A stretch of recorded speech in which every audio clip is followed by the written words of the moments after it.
Bom, boa tarde. Meu nome é Luiz Gustavo e hoje eu venho apresentar o nosso trabalho intitulado Proposta de Rápida Recuperação por Redução de Log, de autoria minha, do professor Totti, da professora Cristina e do professor Odorico. Bom, eu gostaria de começar com a seguinte afirmação, de que logs são amplamente utilizados em uma série de aplicações distribuídas. A gente pode, nesse sentido, citar alguns exemplos, como o uso de logs em bancos de dados, em protocolos de coordenação e replicação, como algoritmos do Paxos e Raft, e mesmo no uso em mecanismos de integração de dados, como Apache Kafka.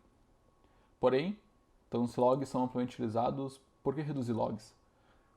Um dos principais motivos é porque logging é caro, no sentido de que ele gera uma pequena sobrecarga na execução da aplicação, que em alguns casos não é tão pequena assim, gerada por custo de sincronização, interrupção de entrada e saída, e também porque a recuperação por logging, da maneira tradicional, ela é lenta.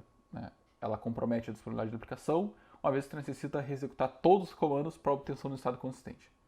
Então, nesse sentido, o objetivo do nosso trabalho é reduzir o estado salvo por logs, ao seguramente descartar comandos julgados como desnecessários para a recuperação. Bom, considerando uma semântica de aplicação de comandos de leitura e escritas, a gente considera que os comandos de leitura e os comandos de escrita subsequentes compõem essa classe de comandos julgados como desnecessários para a recuperação. Então, nisso surgem alguns desafios, como, por exemplo, como podemos computar a sobrescrita de operações? E, além disso, ao remover sobrescritas e leituras, como a gente consegue diferenciar o descarte de comandos da simples omissão deles durante a recuperação? Então, uma proposta apresentada nessa solução é a análise de comandos em lotes. Então, a gente restringe essa redução de comandos, essa eliminação de comandos, a intervalos discretos desse nosso grande log, nessa nossa sequência de comandos. Então, por exemplo, se a gente considerar o primeiro lote mais à esquerda, o lote 0, a gente identifica ali que somente o comando 1 é necessário para recuperação, seja porque ele representa uma escrita, enfim. E então a gente cria um log específico para esse intervalo de comandos de 0 a 3. E assim segue para os demais intervalos desse grande sequência de comandos. Bom, aqui é apresentado uma abordagem que a gente denomina tabelas concorrentes, que permite a gente realizar essa redução de log de maneira pouco intrusiva à aplicação. Então, no primeiro lote, o lote 0, representado mais à esquerda, a gente consegue identificar o processamento de 3 comandos, de 3 escritas, que são efetivados os seus estados na tabela 0. Essas tabelas correspondem à nossa abordagem, e não representam diretamente as tabelas da aplicação. Então, a gente observa ali que ao executar o terceiro comando, o comando 2 de escrita do valor 21 em x, esse valor sobrescreve o valor anterior de 14 em x. Ao atingir o limite de comandos do lote, que no caso é 3, é disparado um evento de persistência desse estado, contido na tabela 0, a uma thread executora, que é responsável por persistir em disco esse arquivo de log mínimo, uma vez que ele contém somente 2 comandos dentre os 3 executados.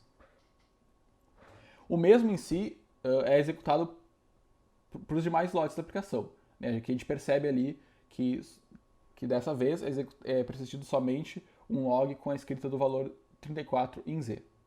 Algo que é importante comentar é que ocorre uma alternância dessas tabelas durante a execução, permitindo a escrita concorrente, a execução concorrente entre a execução de comandos e a persistência deles em disco. Para a nossa avaliação experimental, a gente realizou a implementação de um protótipo de aplicação chave-valor, que faz a leitura de arquivos de log de entrada, executa e registra cada um desses comandos seguindo ou a abordagem tradicional ou a nossa, com alguns parâmetros de configuração. Como projetador de carga, a gente utilizou a ferramenta de benchmark o ICSB, com as cargas padrões de A a D, mais 2 cargas adicionais, que correspondem a somente operações de escrita, para representar esse pior caso da nossa abordagem. Bom, como primeira pergunta, a gente procura responder se o protocolo de recuperação provém disso de uma recuperação rápida. Então, à esquerda a gente tem um gráfico que representa a redução total no tamanho de logs, e à direita um gráfico que representa a redução no número de comandos, com os valores de ambos são normalizados para a abordagem padrão. Então a gente observa no primeiro momento que a gente tem uma redução de mais de 90% no tamanho de logs e número de comandos para carga de trabalho de intensa leitura.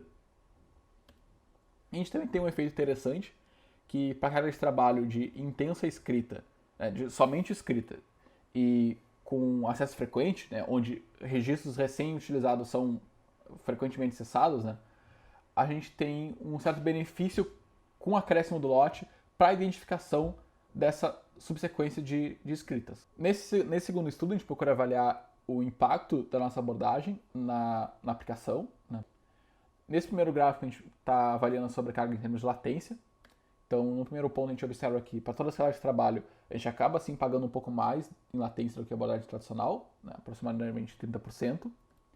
Porém, mesmo com o acréscimo de 3 ordens de grandeza no tamanho do lote, a gente não tem uma variação tão grande desse valor de latência, né? Onde permanece ali de aproximadamente 5 milissegundos. Nesse segundo estudo, a gente procura avaliar ainda sobre a carga na aplicação, porém agora em termos de vazão. Então, a gente tem, no primeiro momento, que os valores médios de vazão permanecem aproximadamente iguais ou menos superiores do que a abordagem padrão, quando a gente utiliza essa abordagem configurada com somente um dispositivo de armazenamento. Porém, com o uso de 2 dispositivos, né, aproveitando-se a entrada e saída paralela durante a persistência e execução de comandos, a gente percebe que os valores médios de vazão praticamente dobram em toda a escala de trabalho. Bom, como considerações finais, a gente percebe que a gente acaba tendo uma sobrecarga um pouco maior em termos de latência, porém, com o uso de escritas em lotes e entrada e saída em paralela, a gente constata um acréscimo na vazão, né, da nossa abordagem frente à abordagem padrão, o que a gente acaba ganhando.